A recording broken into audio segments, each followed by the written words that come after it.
नमस्कार दोस्तों। आज हम लोग आधुनिक भारत देखेंगे, जिसमें हम लोग कवर करेंगे यूरोपीय कंपनियों का आगमन। दोस्तों कमेंट करके बताइएगा कि ये लेक्चर कैसा लगा। अगर कमेंट अच्छा रहा तो ही आगे के लेक्चर्स कंटिन्यू करेंगे। ठीक है दोस्तों, स्टार्ट करते हैं। ये किताब है महेश वर्णवाल सर की, जो कि आज हम लोग आधुनिक भारत कवर करेंगे, और ये कंटिन्यू हम लोग कवर करेंगे जब तक कि आधुनिक भारत पूरा नहीं हो जाता है। So let's start.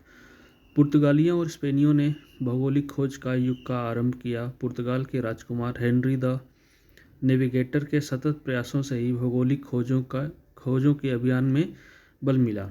पुर्तगाल के नाविक बार्थोलोमियो डियाज ने 1487 में उत्मासा अंतर्द्वीप की खोज की, जिसे उसने तूफानी अंतरीप कहा। सन 1492 में स्पेन के निवासी कोलंबस ने भारत पहुंचने का मार्ग खोजते हुए अमेरिका की खोज की। वास्को डिगामा ने उत्तमासा अंतरीप या केप ऑफ गुड होप होते हुए समुद्री मार्ग से 14 मई 1498 को भारत पहुंचने में सफलता प्राप्त की। अब हम लोग देखते हैं पहला पुर्तगाली कौन था, कैसे भारत आया, उसने क्या क्या किया, उसके बारे में हम लोग जानकारी लेंगे। पुर्तगाली यूरोपियन देशों में सर्वप्रथम पुर्तगाली भारत आए। जैसे आपको पता ही है कि पहले पोर्चुगीज आए, फिर डच आए, इसी तरह से अलग अलग देश के लोग आते रहे। सो अब हम लोग पुर्तगाली के देखेंगे, जिसमें से वास्को डिगामा पहला था। वास्को डिगामा ने गुजराती पथ प्रदर्शक अब्दुल मजीद की सहायता से कालीकट के प्रसिद्ध बंदरगाह कपक का डाकू पर अपना बेड़ा उतारा था। कालीकट के हिंदू राजा ने, जिसकी पैतृक उपाधि जेमोरिन थी, उसका हार्दिक स्वागत किया। उसे मसाले एवं जड़ी बूटियां इत्यादि ले जाने की अनुमति थी। वास्को डिगामा ने कालीकट बंदरगाह में एक अरबी जहाज पकड़कर जेमोरिन को उपहार के स्वरूप में भेंट किया। वास्को डिगामा भारत से काली मिर्च लेकर अपने हेक्टर नामक जहाज से पुर्तगाल वापस चला गया।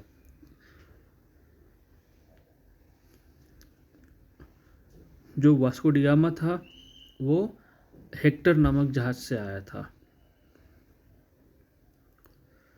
वास्को डिगामा को इन वस्तुओं की बिक्री यात्रा व्यय निकालने के पश्चात उसे 60 गुना लाभ प्राप्त हुआ। मतलब अगर उसने 1 रुपये की चीज़ खरीदी तो उसको सब कुछ अपना किराया जो भी था टैक्स वैक्स दे के उसको 60 रुपये तक का फ़ायदा हुआ था। पेड्रो अल्बरोज केब्राल 1500 में भारत पहुंचने वाला दूसरा पुर्तगाली था। ये दूसरा पुर्तगाली था। वैसे 3 आ चुके हैं, जबकि जो वास्को डिगामा था वो 2 बार आया था, और ये पेड्रो अल्बरोज केब्राल जो दूसरा आदमी था, जो कि 1502 में भारत आया था। वास्को डिगामा पुनः भारत आया। 1503 में पुर्तगालियों ने कोचीन में अपनी पहली फैक्ट्री स्थापित की तथा 1505 में कन्नूर में दूसरी फैक्ट्री स्थापित की। अब फ्रांसिस्को डी अल्मीडा 1505 में फ्रांसिस्को डी अल्मीडा ने प्रथम पुर्तगाली वायसराय बनकर भारत भेजा गया। अल्मीडा का मूल उद्देश्य शांतिपूर्वक व्यापार करना था। उसकी यह नीति ब्लू वाटर पॉलिसी अथवा शांत जल नीति के नाम से जानी जाती थी। 1508 में अल्मीडा तथा संयुक्त मुस्लिम नौसैनिक बेड़े, जिसमें शामिल थे गुजरात, मिस्र और तुर्की, के मध्य चौल के समीप युद्ध हुआ, जिसमें अल्मीडा पराजित हुआ। फ्रांसिस्को डी अल्बुकार्क अल्मीडा के पश्चात अल्बुकार्क पुर्तगाली वायसराय बनाया गया। उसने कोचिन को पुर्तगालियों का मुख्यालय बनाया। अल्बुकार्क को भारत में पुर्तगाली सत्ता का वास्तविक संस्थापक माना जाता है। वैसे क्वेश्चन आ सकता है कि भारत में किसे पुर्तगालियों का वास्तविक संस्थापक माना जाता है, तो वो है अल्बुकार्क। 1510 ईस्वी में अल्बुकार्क ने बीजापुर के आदिल शाही यूसुफ सुल्तान से गोवा को जीता।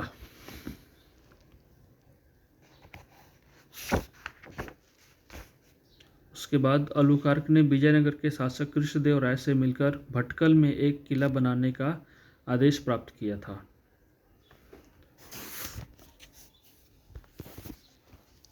अल्बुकार्क ने 1511 ईस्वी में दक्षिण पूर्वी एशिया की महत्वपूर्ण मड्डी मलक्का पर नियंत्रण स्थापित कर लिया,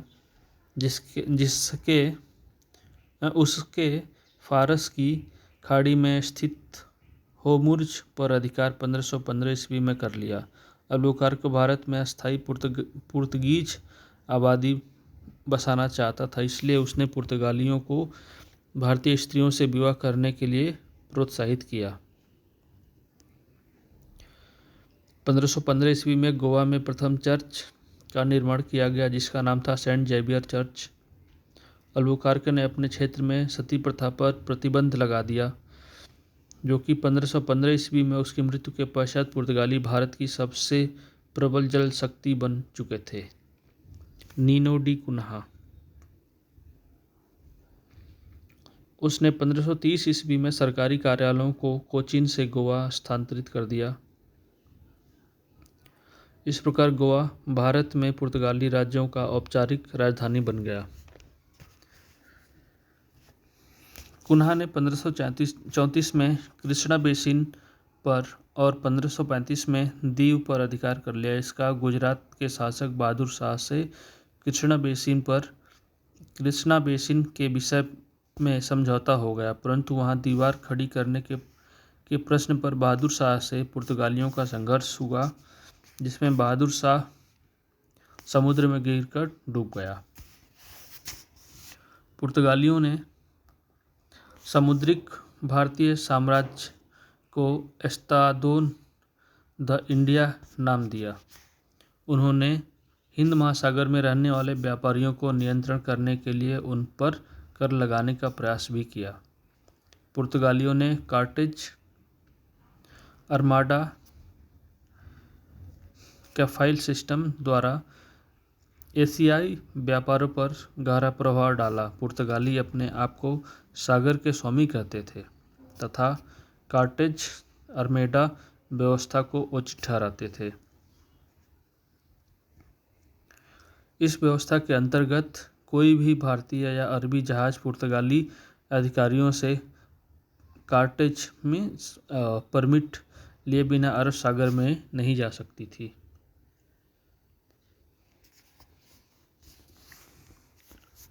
काफिला व्यवस्था के अंतर्गत स्थानीय व्यापारियों के जहाज़ों का एक काफिला होता था, जिसकी सुरक्षा के लिए पुर्तगाली बेड़ा साथ साथ चलता था। 1560 में गोवा में ईसाई धर्म न्यायालय इंस्टीट्यूशन ऑफ इनक्विजिशन की स्थापना की गई। 1542 में पुर्तगाली गवर्नर मार्टिन डिसूजा के साथ प्रसिद्ध ईसाई सेंट जेवियर भारत आए।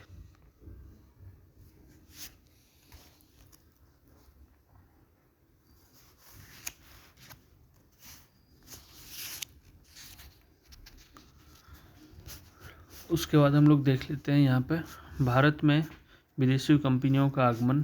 पहला है पुर्तगाली ईस्ट इंडिया कंपनी, जो कि 1498 में आया था। उस टाइम गवर्नर था अल्फांसो डी अल्मीडा। दूसरा है अंग्रेजी ईस्ट इंडिया कंपनी, उसका एक्चुअल नाम था the governor and company of merchants of London trading into East Indies, जिसकी स्थापना 1600 में हुई थी। और जगह था सूरत। उस टाइम के गवर्नर थे सर टॉमस रो। तीसरा है east India company, Dutch east India company, जो कि 1602 में आई थी। स्थापना इसकी मसूलीपट्टनम में हुई थी और गवर्नर थे विनिर्चो।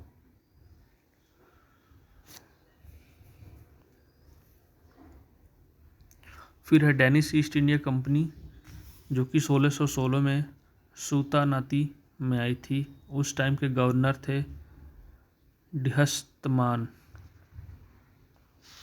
फिर फिफ्थ है फ्रांसीसी ईस्ट इंडिया कंपनी, जो कि 1664 ईस्वी में आई थी, सूरत में स्थापित की गई थी, जिसके गवर्नर थे मार्टिन या काल्बर्ट।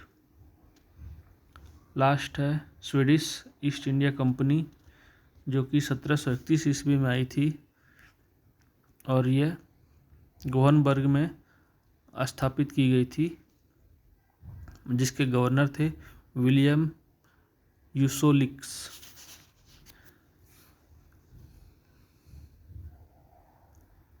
अब हम लोग डच के बारे में देखते हैं। पुर्तगालियों के पश्चात डच भारत आए, जो कि नीदरलैंड या हॉलैंड के मूल निवासी थे। प्रथम डच यात्री कार्लियन हाउटमैन, जो कि 1596 में भारत के पूर्व में स्थित सुमात्रा पहुंचा। कंपनी को हॉलैंड की सरकार द्वारा 21 वर्षों के लिए भारत और पूर्वी जगत के साथ व्यापार, आक्रमण एवं क्षेत्रों पर अधिकार करने के संबंध में व्यापक अधिकार प्राप्त किए गए। 1602 में विभिन्न डच कंपनियों को मिलाकर United East India Company of Netherland के नाम से एक विशाल व्यापारिक संस्थान की स्थापना की गई। इस कंपनी का मूल नाम VOC रखा गया था। कंपनी के संचालक के लिए 17 सदस्यों का एक बोर्ड बनाया गया था। 1605 ईस्वी में मसूलीपट्टनम में प्रथम डच फैक्ट्री की स्थापना हुई। 1605 ईस्वी में डचों ने पुर्तगालियों के अम्बायान पर कब्जा कर लिया तथा धीरे धीरे मसाला द्वीपों इंडोनेशिया में उन्हें पराजित कर अपना प्रभाव स्थापित कर लिया।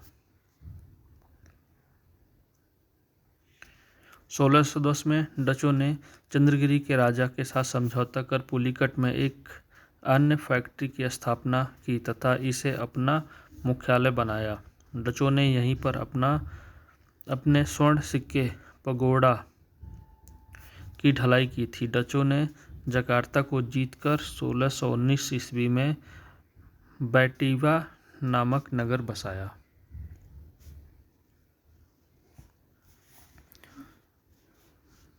फिर डचों ने 1616 ईस्वी में सूरत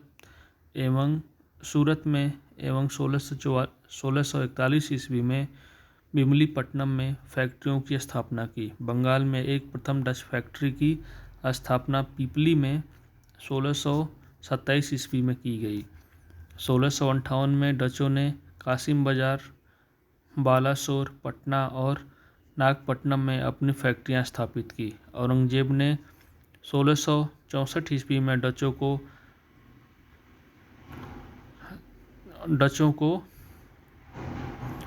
301/2% वार्षिक चुंगी पर बंगाल, बिहार और उड़ीसा में व्यापार करने का अधिकार दिया। 1690 में पुलिकट के स्थान पर नागपट्टनम को डच गवर्नर का मुख्यालय बनाया गया। मालाबार तटवर्ती प्रदेशों में कोचीन, कन्नौज और बेनगुरला डचों के व्यापारिक केंद्र बने। डचों ने मसालों के साथ अपने भारतीय कपड़ों के निर्यात को अधिक महत्व दिया। डच कंपनी ने कासिम बाजार में स्वयं रेशम बनाने का उद्योग स्थापित किया, जिसमें लगभग 3000 कारीगरों को वेतन पर रखा गया। भारतीय वस्त्रों को निर्यात की वस्तु बनाने का श्रेय डचों को जाता है। 1759 में अंग्रेज़ों के साथ बेदरा के युद्ध में डच पराजित हुए। इस पराजय ने भारत से उनकी शक्ति समाप्त कर दी। इस व्यापारिक व्यवस्था सहकारिता अर्थात कार्टेज पद्धति पर आधारित थी। सो थैंक यू फ्रेंड्स, आज हम लोग यहीं तक करते हैं। आगे का जो टॉपिक है हम लोग नेक्स्ट लेक्चर में कवर करेंगे। Thank you so much.